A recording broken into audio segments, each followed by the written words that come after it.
أعوذ بالله من الشيطان الرجيم. بسم الله الرحمن الرحيم. السلام عليكم ورحمة الله وبركاته.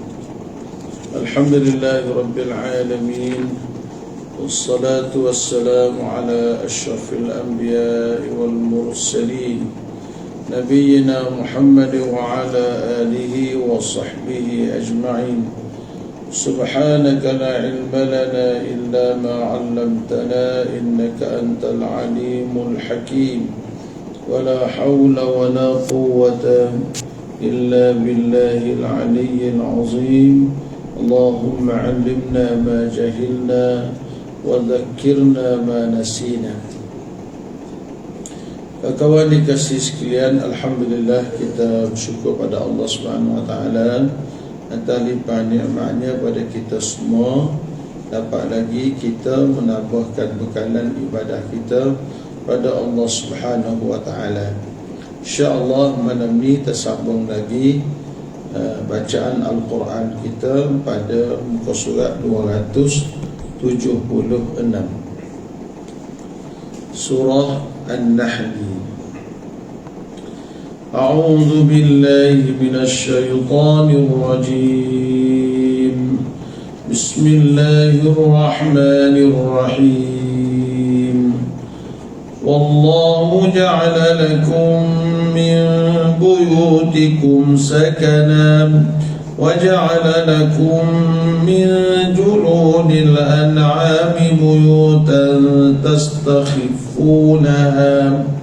تستخفونها يوم ظعنكم ويوم إقامتكم، ومن أصوافها وأوبارها وأشعارها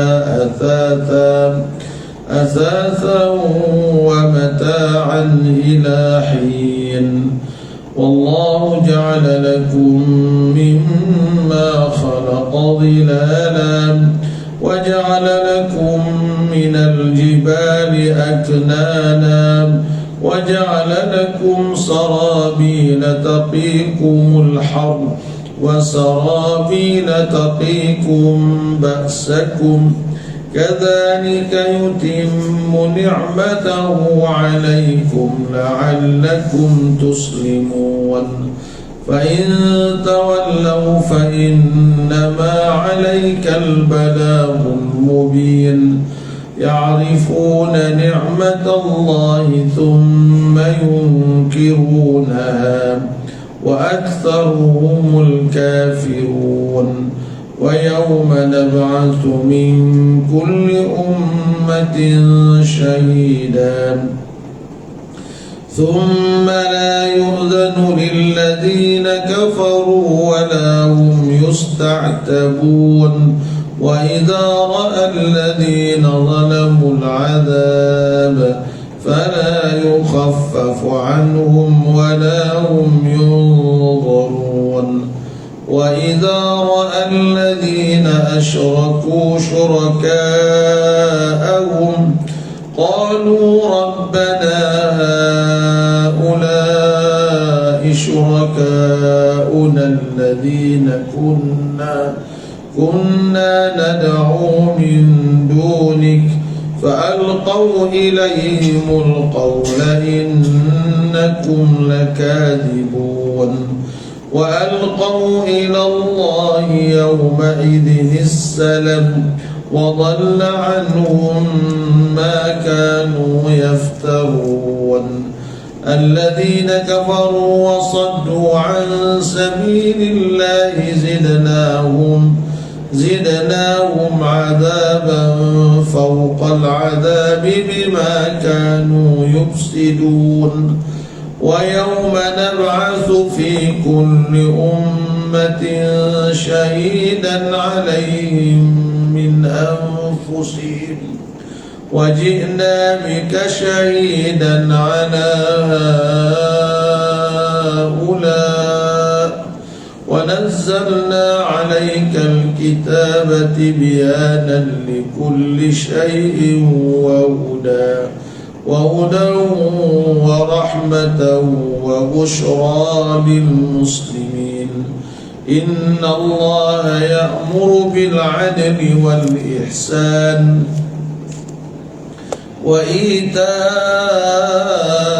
dzil qurba wa yanha 'anil fahsya'i wal munkari wal baghi ya'idukum la'allakum tadhakkarun wa awfu bi'ahdillahi idza 'ahadtum ولا تنقضوا الأيمان بعد توكيدها وقد جعلتم الله عليكم كفيلا إن الله يعلم ما تفعلون ولا تكونوا كالتي نقضت غزلها من بعد قوة أنكاثا تتخذون أيمانكم دخلا بينكم أن تكون أمة هي أربى من أمة إنما يبلوكم الله به وَلَيُبَيِّنَنَّ لَكُمْ يَوْمَ الْقِيَامَةِ مَا كُنْتُمْ فِيهِ تَخْتَلِفُونَ وَلَوْ شَاءَ اللَّهُ لَجَعَلَكُمْ أُمَّةً وَاحِدَةً وَلَكِنْ يُضِلُّ مَنْ يَشَاءُ وَيَهْدِي مَنْ يَشَاءُ وَلَتُسْأَلُنَّ عَمَّا كُنْتُمْ تَعْمَلُونَ صدق الله العظيم. Baiklah kawan-kawan dikasih sekalian, alhamdulillah kita bersyukur pada Allah Taala. Hari ni kita duduk di berapa Zulhijjah? Zulhijjah ni. Esok 7, hari Isnin 8, hari Selasa tu 9. 8 bulan hari Isnin comel kita puasa. Kemudiannya 9 hari bulan tu hari Arafah, insya-Allah kita juga berpuasa, insya-Allah dah. Pakak-pakaklah belaka kita ni, pakak-pakak puasa, buatlah amal ibadat. Jangan biarkan musim-musim itu berlalu begitu sahaja. Baik, ayat pilihan kita malam ni adalah mula-mula ayat yang kita baca tadi. Di antara nikmat kurniaan Allah Subhanahu wa taala, Allah Subhanahu wa taala beri pada kitanya ialah nikmat tempat tinggal. Pada ayat 80 Allah Taala berfirman, dan Allah menjadikan rumah-rumah bagimu sebagai tempat tinggal, dan Dia menjadikan bagimu rumah-rumah, khemah-khemah daripada kulit haiwan ternakan yang kamu berasa ringan membawanya pada waktu kamu pergi dan pada waktu kamu bermukim, dan dijadikannya pula daripada bulu kibas, unta dan kambing pakaian, perkakas rumah dan perhiasan sehingga waktu yang tertentu. Dan Allah menjadikan tempat bernaung bagimu daripada ciptaannya. Dia menjadikan bagimu tempat-tempat tinggal di gunung ganam, dan Dia menjadikan pakaianmu yang memeliharamu daripada panas, dan pakaian baju besi yang memelihara kamu dalam peperangan. Demikianlah Allah menyempurnakan nikmat-Nya kepada kamu agar kamu berserah diri kepada Allah Subhanahu wa taala. Baiklah kawan-kawan dikasihi sekalian, Allah Subhanahu wa taala sebutkan pada kita sini berkenaan dengan nikmat-nikmat kurniaan Allah Subhanahu wa taala berikan kepada kita semua. Baik, pada ayat yang kita baca tadi, Allah Taala sebut pada kita kesempurnaan nikmat Allah kepada hamba-Nya. Antara nikmat Tuhan bagi pada kita ialah wallahu ja'ala lakum, Allah jadikan bagi kamu min buyutikum, daripada rumah-rumah kamu, sakanan, sebagai tempat tinggal. Allah Ta'ala jadikan bagi kita ni tuan-tuan rumah. Rumah ni tempat kita tinggallah pada setiap hari dan tempat kita kembali setelah kita keluar daripada rumah. Di rumah kita ni lah kita memagari diri kita, kita mengambil manfaat daripada rumah yang Allah Subhanahu wa taala kurniakan bagi kita. Wallahu, kata Imam Qurtubi rahimahullah, wallahu ja'ala lakum, yani Allah Taala menjadikan bagi kamu. Bagi kita ni Tuhan buat banyak perkara. Rumah kita ni tuan-tuan ada teduh alik atas, kita panggil atas. Ada tempat tidur alik bawah, kita panggil lantai. Ada tempat kita berlindung kiri kanan, kita panggil dinding. Ada atas saqfan, ada pula bawah ni hamparan, ada pula dinding kiri kanan. Bila takut di antara atas dengan bawah dengan dinding cukup syarat, maka orang panggil lah rumah. Rumah ni tuan-tuan di antara Nabi kata di antara benda yang membahagiakan kita ialah selain daripada isteri yang baik, yang salihah, maka di antaranya ialah al-baitun wasi'un, rumah yang selesa. Amat tak cuma rumah comel, tak. Wasi' ni maknanya rumah yang selesa. Arba'un minas sa'adah, ada 4 faktor yang menjadi kebahagiaan bagi kita selain daripada isteri yang salihah, ialah kita kata rumah. Pertama isteri yang salihah, yang keduanya al-markabul hani, yakni kenderaan yang selesa. Lagi ialah baitun wasi', rumah yang luas. Rumah yang luas. Kita rumah ni luas ni tuan-tuan untuk keperluan kita. Keperluan kita, rumah kita.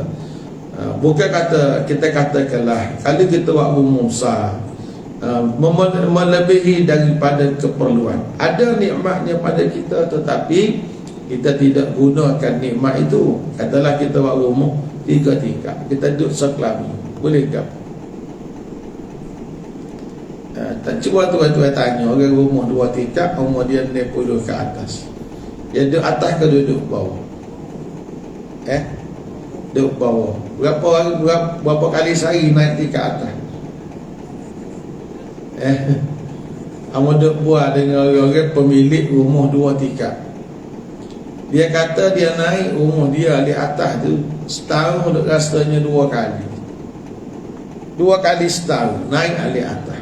Bila kita sudah tua, satu orang sahabat saya dia kata, ustaz, master bedroom atas, tempat bilik tidur utama kita di atas, tapi bawah ni ada bilik tidur tetamu. Lah ni master bedroom tu tak tahulah orang ke hati duduk di atas, ambo tak tahu. Dia kata ambo duduk ada bilik tamu yang sempit, pasal selesa tak kena turun naik. Jadi betulah kata rumah ni rumah yang selesa. Kita tak penting. Lah ni orang penting rumah dia comel. Ada sebuah rumah di Kelantan ni, dia pakai tukar khas. Rumah dia ukir sama, dia buat comel sama. Bila dia tengok ada orang tiru rumah dia, dia kata orang tiru, dia buat lagi lagu lain. Pasal dia nak rumah comel. Rumah ni kita bukan nak comel, kita nak rumah yang selesa. Selesa dia, biar selesa. Fikirlah lagu mana sesuatu selesa tu, sebab dia di antara nikmat Allah Ta'ala. Tapi yang boleh tengok, minta maaf lah, rumah orang Melayu kita dengan rumah orang Arab, ya saya gila. Rumah orang Arab pasal ngaji dulu. Orang Arab ni dia buat rumah tu dia untuk tamu ni kan, dia kira setakat tu lah. Misalnya naik mula-mula ni pintu ni, tiang ni ke tiang ni untuk tamu misalnya. Kalau ni semua, kalau tamu mari pun setakat dia. Lepas tu ada satu pintu join untuk ruang keluarga dan bilik-bilik tidur dia. Mana tamu mari setakat tu ya. Kalau nak buat bilik tidur ke tamu, dia buatlah bilik tidur tapi bersambung dengan ruang tamu. Tamu tak ada lebih daripada tu. Mana akses dia masuk setakat tu sahaja. Kalau mari biasa pun dengan bilik air duduk situ, dia selesa. Jadi kalau orang mari menupai di rumah kita pun tidak mengganggu keluarga. Rumah orang Melayu kita ni pula, mitok yang boleh masuk dalam rumah, boleh pergi padang pun. Betul tak kan? Sebab tu orang tua dulu bila lagi pilih nak tu, sekali dia kata mana, berasa nak kecil, dia kata dia pergi padang pun. Bukan nak tengok rumah, nak tengok tina rajin nyipek kata. Pasal rumah kita ni, bila kita boleh masuk dalam kereta tu kan, masuk selalu kan. Orang Arab dia tahu lagi tu rumah tengok. Jadi rumah dia jadi selesa. Marilah tamu duduk sehari dua rumah dia pun tidak mengganggu keluarga dia. Itu di antara rumah yang selesa. Bila kita tua sikit ni, kita pun tengoklah betul apa yang dibuat oleh masyarakat Arab dalam membina rumah yang selesa. Walaupun tidak kata comel, ukiran tidak menarik. Rumah orang Arab, dia mau tengok Arab muka rumah dia lagu tu luar Joko pun tak belah setengah-setengah. Tengok Mekah kenapa Joko merah, tapi dalam tu Masya Allah lah, dia buat cukup untuk kehidupan dia. Kata bagus dia. Orang Arab ni di antara lebih dia kalau buat nikah kan. Kalau buat nikah, setiap ni Arab Mekah ni, setiap pengantin yang anak yang nak berkahwin, sebelum dia berkahwin dia sewa dah sebuah rumah. Anak lepas daripada dia akad nikah, lepas pada arus dia gola agama kan, dia tak duduk dengan tua. Dia cari rumah yang rumah lain untuk dia duduk. Sebab rumah ni adalah keselesaan. Allah Ta'ala kata sini bahawa wallahu ja'ala lakum min buyutikum zakanan. Kalau tuan-tuan nak tahulah nikmat rumah ni setara mana, mudah ya. Tuan-tuan tengok orang tak ada rumah. Pada satu maklumat, pada bancian tahun 2005 ada 100 million orang, 100 ribu juta orang tak ada rumah seluruh dunia. Kita ni ramai orang tak ada rumah. Hoduk rumah sewa tu rumah sewa lah. Saya pun nak pergi turun masuk kampung tu, bit kampung, ada setengah orang duduk ni tuan-tuan, dinding duduk luar, nampak dinding dapur, tak ada rumah bagi dia. Tapi anak tu ramai juga lah, sumpah ya. Saya pergi ke Kemoja. Orang-orang daripada Muslim Vietnam pada masa dulu, dia lari mari duduk di Kemoja. Duduk mana? Duduk ada sungai di Kemoja. Rumah rakit dia panggil. Bukan rumah rakit, rumah atas perahu. Perahu tu, lebar perahu lebih kurang 45 kaki dah, panjang lebih kurang 20 kaki, 30 kaki. Dia beranak pinak situ, dia nanak situ. Faham kata lagu mana? Waktu cari makan, dia suruh anak naik darat, dia guna perahu tu untuk dia pergi ke cari makan. Lepas pada itu, lepas cari makan, dia balik-balik, anak tidur atas perahu tu. Cuba kita bayar kalau kena kita lagu mana. Maknanya ayat itu nikmat rumah. Allah Ta'ala kata pula, wa ja'ala lakum min juludil an'ami buyutan tastakhifunaha yawma dha'nikum wa yawma iqamatikum. Kemudian Allah Subhanahu wa Ta'ala pula jadikan untuk kita ni min juludil an'am, daripada kulit-kulit haiwan ni, bekas-bekas untuk kita musafir, kita guna dia sebagai kemah waktu kita musafir dan sebagainya. Kita bila kita musafir, kita perlu pada kemah. Dulu mana ada teknologi zaman kita dah. Maka kulit-kulit haiwan ni tuan-tuan, antara benda dia guna sebagai perabot rumah. Dunia ni dia buat sebagai perabot rumah, sebagai tempat dia berteduh dan sebagainya. Dan kita kena ingat, ulama kata dunia ni dengan segala apa yang ada, wa kullu na'imiha, dan semua nikmat-nikmat dunia ni muaqqatah, dia bersifat sementara sahaja. Siapa dia hak mari atas dunia ni, dia kena ingat bahawa dia akan meninggalkan dunia ini. Rumah kita lawa lagu mana pun kita akan tinggal. Banyak mana tuan-tuan rumah banglo yang sudah kosong, rumah banglo yang sudah kosong. Cuba tuan-tuan tengok.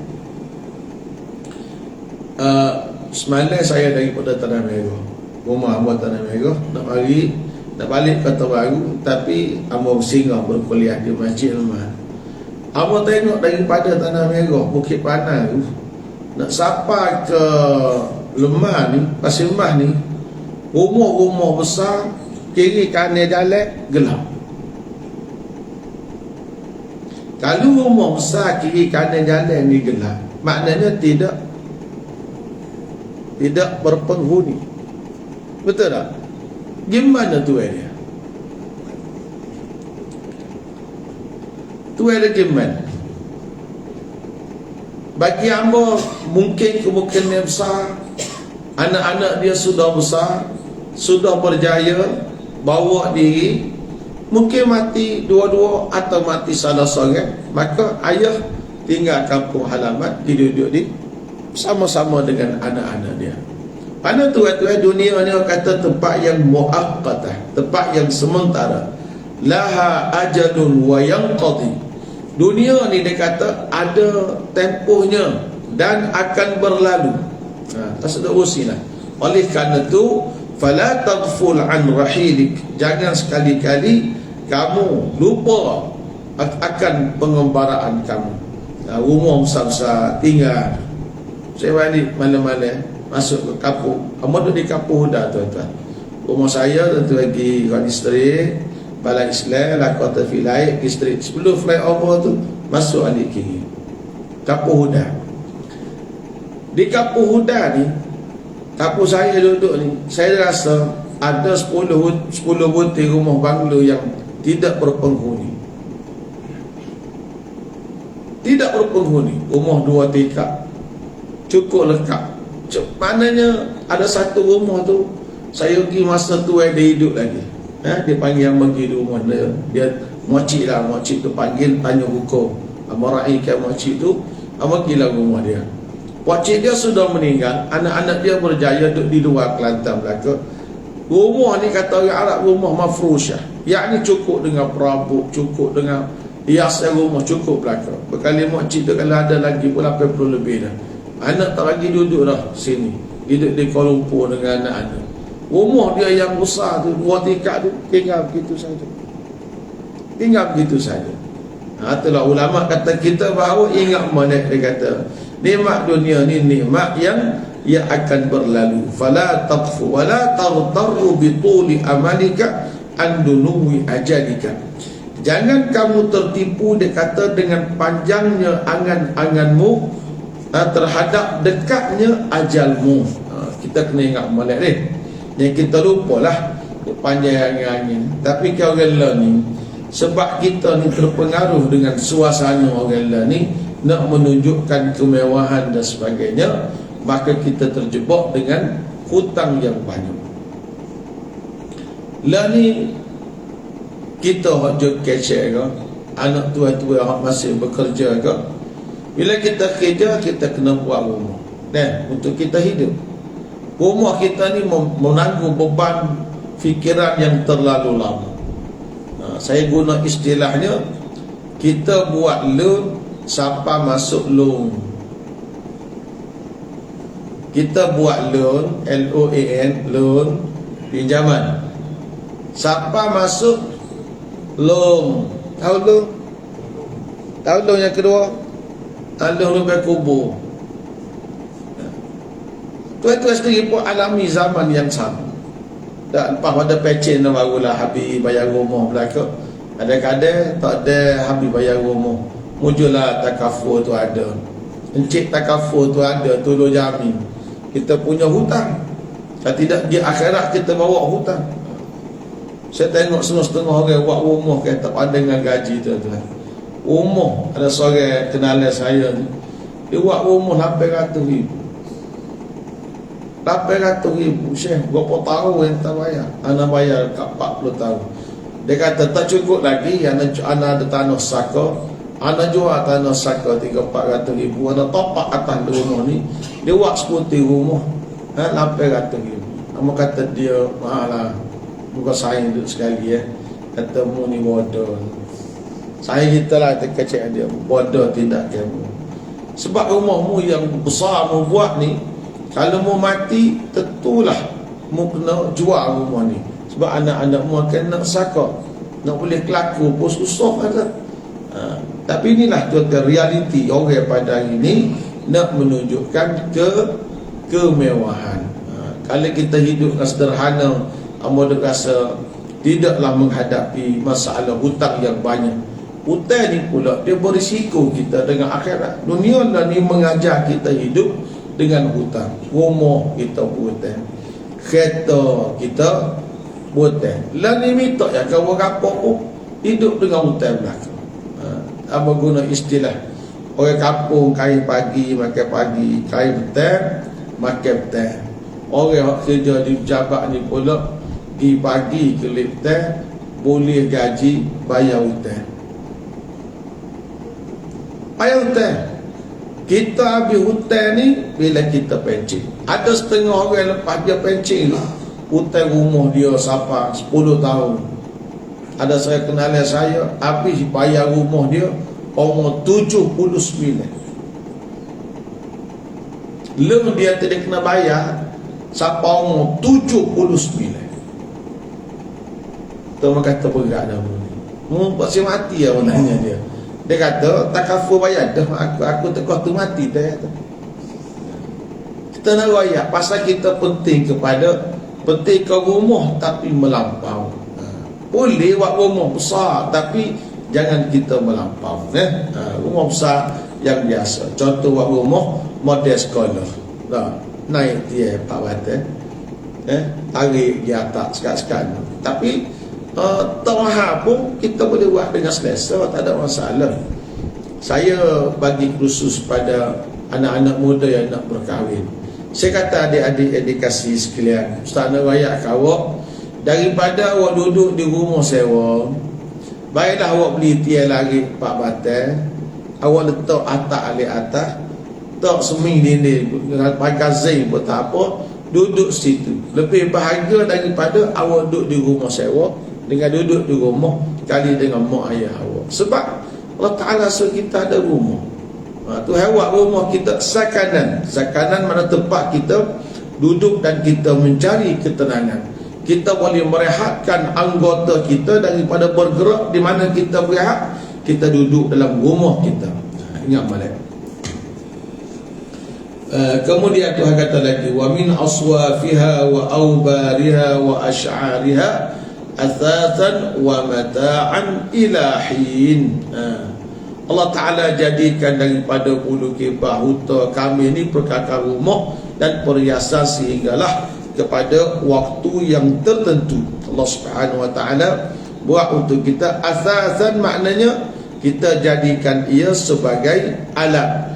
Ada ulama kata athatan terjemah dengan benda yang menyenangkan. Ada ulama terjemah dengan baju, pakaian. Ada ulama terjemahkan dia dengan harta. Jadi kita ni tuan-tuan, bila kita ada rumah, kita akan cari benda untuk perkakas kepada rumah kita, termasuklah pakaian kita. Dan kadang-kadang setengah-setengah orang dia mengambil pula benda ni perkakah benda ni, dia kata malan wa tijaratan. Dia ambil pula benda ni sebagai harta untuk dia ni berniaga.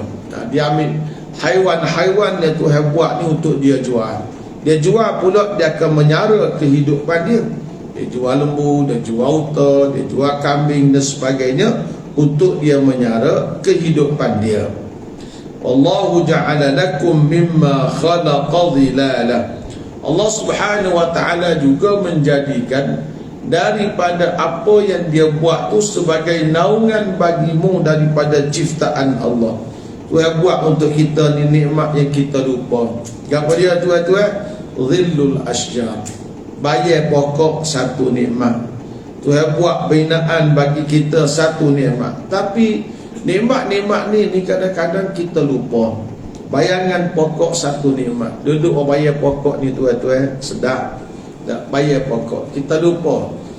Cuba tuan-tuan tengok dalam Al-Quran, ayat dalam surah Al-Insan, hal ata 'alal insan, kita tengok di antara nikmat syurga ni orang duduk dalam atas macam kita apa dia sofa lah kalau kita dah muttaqiina fiha 'alal ara'iki la yarawna fiha syamsan wala zamharira.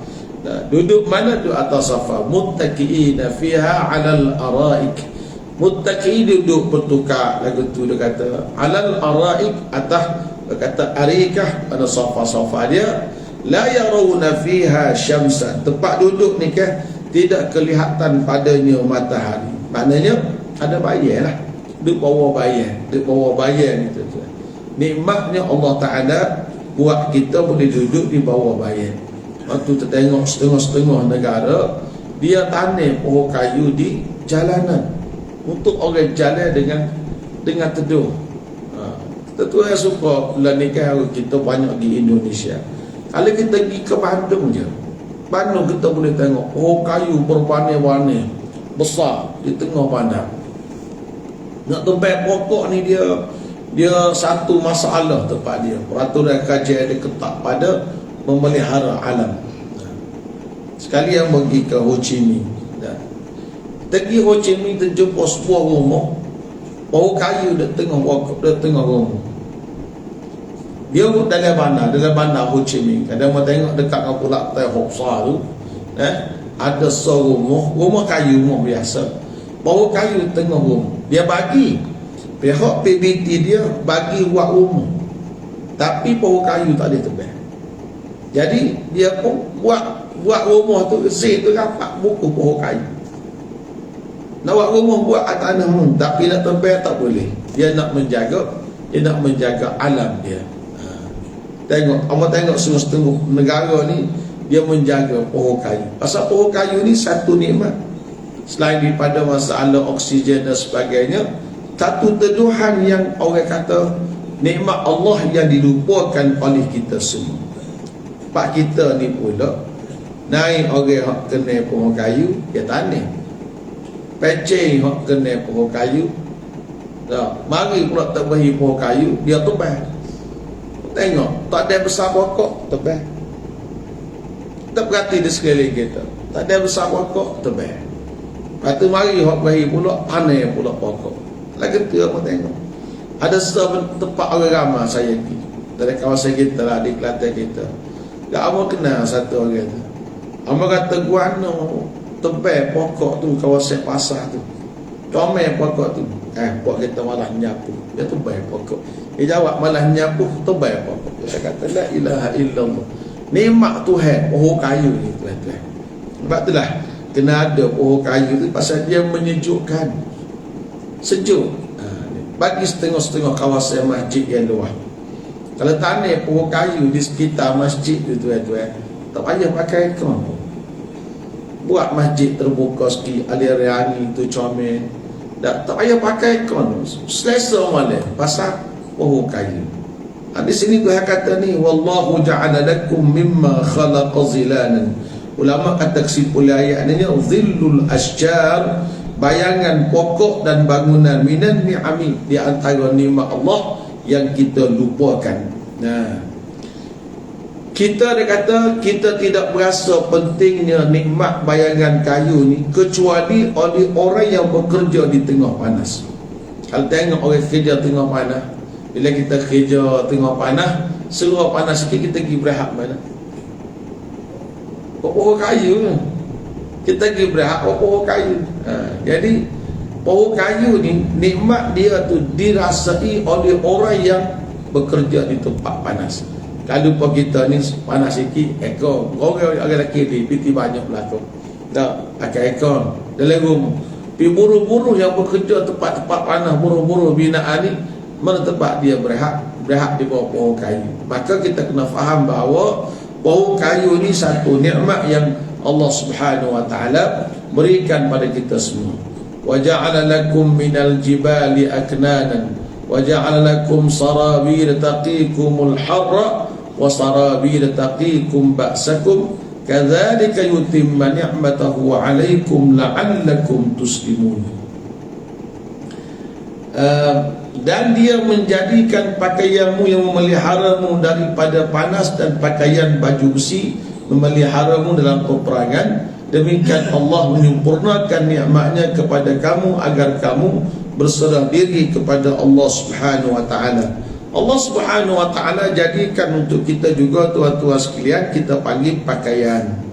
Pakaian ni satu benda yang selesa yang kita kena pakaian ni hukum syarak ni kita kena pakai pakaian yang selesa, pakaian yang orang kata menjaga kita daripada panas, pakaian kita ni, atau menjaga kita daripada bahaya ketika kita berperang, pakai baju besi. Ni semua nikmat pakaian. Pakaian ni tuan-tuan semua, Allah Subhanahu Wa Taala jadikan dia satu nikmat untuk kita semua. Cuma kita kena pakai pakaian ni ikut hukum syarak. Setiap benda hukum syarak suruh ni mesti ada hikmah dia. Jadi pakaian kita pakai ni kalau terlalu ketat tidak selesa, terlalu besar merimaskan, ambil qadar pertengahan, ketat pun tidak, longgar pun tidak. Itu pakaian dia. Apa pakaian tu kata nak pakai? Adakah lazim kena pakai jubah? Tidak. Apa pakaian yang selesa bagi kita menutup aurat, bagi kita mendekatkan diri kepada Allah, maka dia menjadi pakaian yang harus kita pakai. Orang Arab kata jubah, Rasulullah pakai jubah. Orang Pakistan kata Rasulullah pakai cara dia. Batu pakaian ni kan asal ke selesa. Kita nak pakai jubah, pakai. Di Mesir boleh tengok, di Mesir para ilmuwan di Mesir kita boleh tengok pelbagai pakaian mereka. Ada orang ilmuwan di Mesir dia pakai pakaian baju kok, pakai necktie. Ada ilmuwan di Mesir pakai jubah. Mana pakaian ni apa yang selesa kita pakai, pakailah. Tak dosa pun nak pakai lagu mana, pakai gilah. Nak pakai jubah ke, pakai baju Melayu ke, boleh. Cuma setiap negara ada budaya kita. Kita di Kelantan ni orang pergi Mekah tengok pakaian suka. Orang Turki dia pergi Mekah dengan uniform Turki dia. Tak pengaruh Mustafa Kamal Atatürk lagi. Orang Indonesia dia pergi Mekah dia pakai baju batik dia. Betul ke tak? Orang Pakistan, India dia pergi pakai kurta dia. Nak tengok negara yang pelbagai segi pakaian ni, Mekah, tengoklah orang Malaysia. Orang Malaysia ada belakang pakai batik super Indo pun ada, pakai baju kurta macam India pun ada, pakai jubah macam orang Arab pun ada, lebih Arab pada Arab pun ada pakaian. Tapi pakailah, ada masalah pun, boleh. Saya tengok satu orang terima, suka saya. Satu orang terima dia mari nak sembahyang Jumaat ni, di satu bandar, nama dia Bandar Kotor. Nama bandar tu Bandar Kotor di Montenegro, kita bagi jalan. Dia mari pakai masjid sport terima. Patu seluar tak, seluar fit. Dia tubuh tinggi macam ni, pakai seluar fit, pakai baju, pakai t-shirt biasa. Orang kata Timin, tanya dia boleh kecil arak, kata boleh sepatah dua kecil arak dengan dia. Saya tengok orang kata Timin, kita kelipah ada warna Timin pakai seluar fit dengan baju macam anak muda kita lah, ni sesek muda orang lepok ni kan. Kita tengok kata Timin, kalau kita Timin jangan benar tau. Hanya main dengan kereta mesti sport dia main. Pas naik atas masjid, siapa main Jumaat, naik atas masjid tuan-tuan. Dia pergi sahut jubah ke luar. Dia ambil jubah kan, dia sahut ke luar, baca ketubah. Alhamdulillah, kita tengok, Timin tadi, pakai seluar fit tadi. Maknanya dia pakai seluar fit, tapi untuk menjadi imam, untuk dia semayat, dia pakai pakaian yang selesa.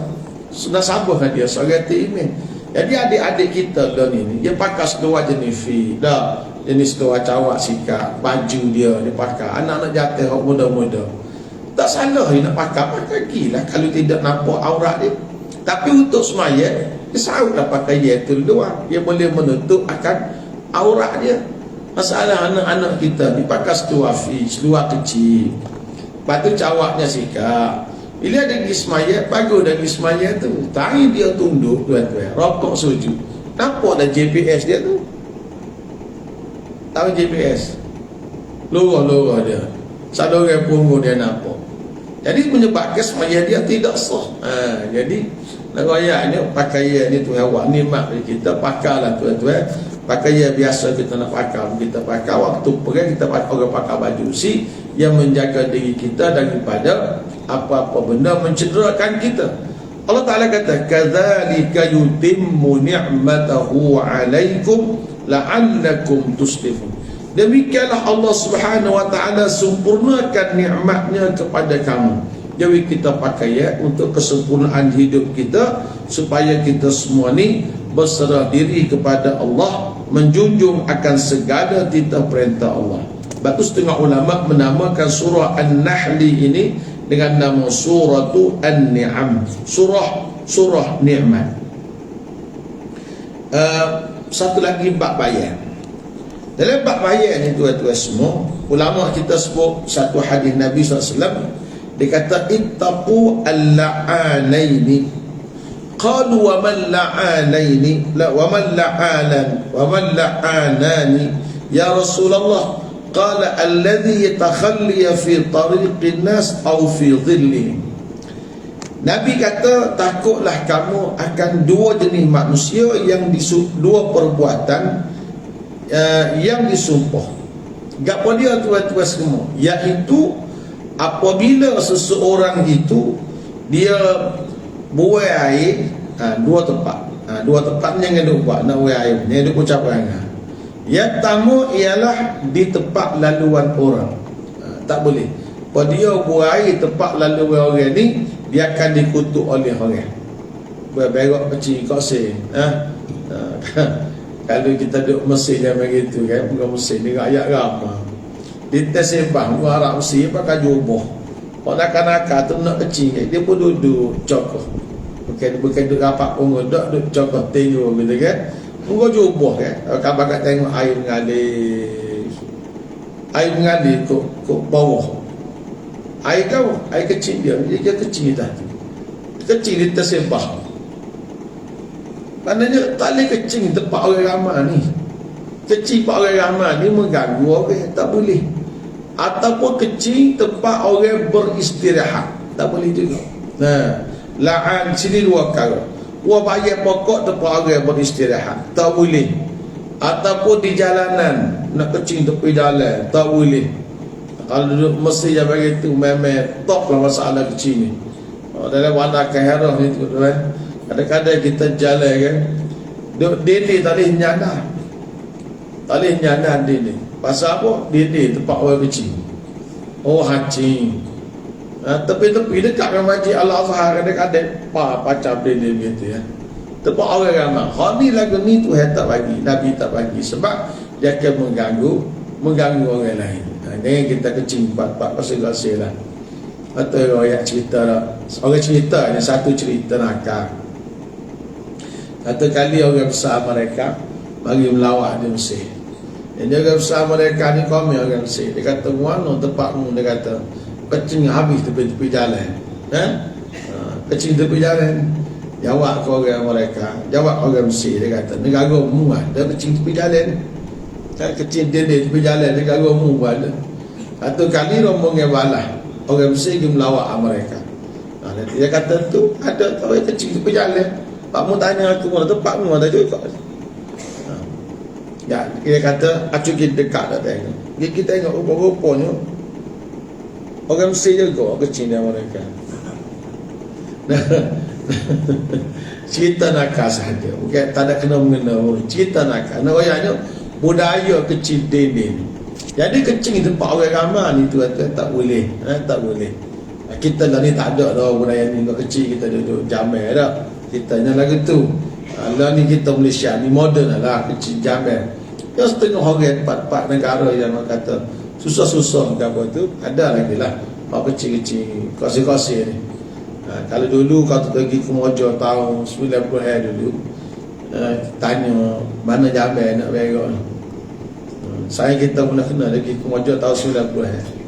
Minta pergi jalan rumah orang, tanya mana jamai nak berak. Ke Mojo Wicok. Dia kata pergi berak, ambil cok.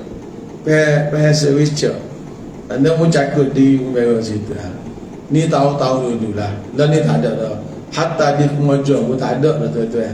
Dan ni jambai di mana-mana dah. Tapi kalau kita nak kecil, nak buat air, nak gapo, jangan sekali-kali kita buat di tempat yang mengganggu orang ramai. Itu salah maksudnya. Baik, wallahu a'lam. Kita berhenti setakat itu dulu. Mengucap selamat berpuasa, selamat buat ibadat di 10 awal Zulhijjah, dan selamat berhari raya. Banyakkan bertakbir, bertahmid. InsyaAllah sampai raya tuan-tuan semua buatlah perbuatan yang Tuhan sukai. InsyaAllah hari Selasa ni, hari Arafah ni, banyakkan berdoa. Kita banyakkan berdoa pada Allah Ta'ala. Hari Selasa ni hari Arafah. Mekah pun raya hari Rabu juga katanya. Tak, cuma Thailand raya hari Khamis. Thailand raya hari Khamis. Pelik juga kita pun kejut. Sekali siang kita sekalian kita di awal sehari. Sekali tahun ni lewat sehari. Siang lewat sehari. Jadi kita hari Selasa ni, hari Arafah ni, kita berdoa banyak-banyak. Hari Arafah di Mekah lebih kurang pukul 12. Masuk Zuhur tu, masuklah pukul 12:30. 12:30 dia kalau kita sini tak lepas asar. Jadi hari Arafah ni Tuhan terima doa. Tuhan ampuni dosa orang-orang yang beriman pada Allah, khususnya orang hidup pada Arafah. Dan kita tak ada gaji lagi ni, kita tupai lah. Agak-agak Tuhan curah sana tu, sampailah ke rumah kita kata. InsyaAllah lah kita doa tempat kita ni, agak-agak Tuhan terima jugalah. Jadi tulis-tulis belakang nak doa kapal tu, himpun-himpun mana hari Selasa ni, pakak-pakak doa banyak-banyak pada hari Arafah tu, khususnya waktu lepas asar, sama dengan waktu wukuf di kota suci Mekah Al-Mukarramah. Wallahu a'lam. Wassalamualaikum warahmatullahi wabarakatuh.